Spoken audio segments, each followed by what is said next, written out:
اللہم صلی علی محمد و آل محمد۔ وہ انتظار کے ذریعے تمہارا یقین آزماتا ہے کہ کیا اس کے ارادوں کو نہ سمجھنے کے باوجود بھی تم اس کے فیصلوں پر یقین رکھتے ہو؟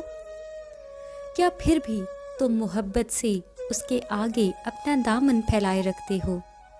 یہی تو تمہاری محبت کا امتحان ہے کہ تم اپنے زبان سے اقرار کرو گے، کہو اللہ ہمارے لیے کافی ہے اور وہ کیا ہی اچھا کارساز ہے، اللہ ہی پر ہم توکل کرتے ہیں۔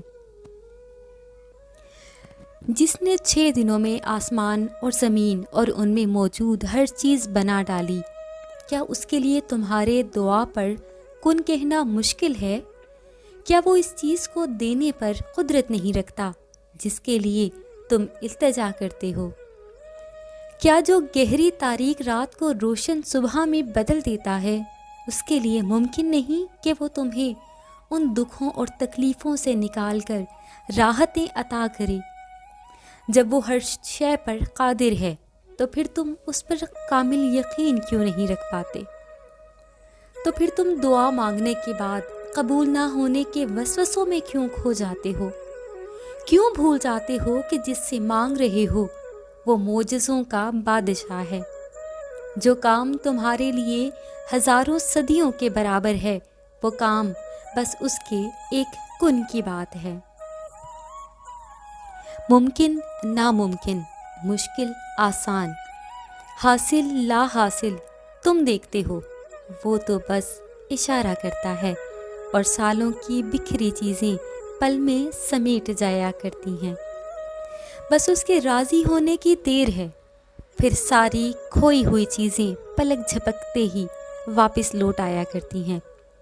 دکھوں اور تکلیفوں کو وہ پل بھر میں خوشیوں اور مسرتوں میں بدل دیتا ہے۔ مایوس کیوں ہونا جب اللہ رب العزت نے کہا ہے کہ مجھ سے مانگو، مجھ سے مدد طلب کرو، میں بے نوا و بے کس کی پکار سنتا ہوں۔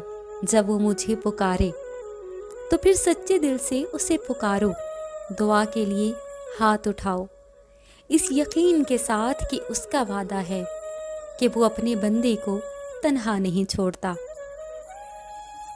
اور وہ دعا کے قبول کرنے والا بھی ہے۔ بس تم مقدر کے پیچھے مت بھاگو، بلکہ مقدر بنانے والے کو منا لو، پھر دیکھو کیسے سب کچھ بدل جائے گا۔ اللہم صلی علی محمد و آل محمد۔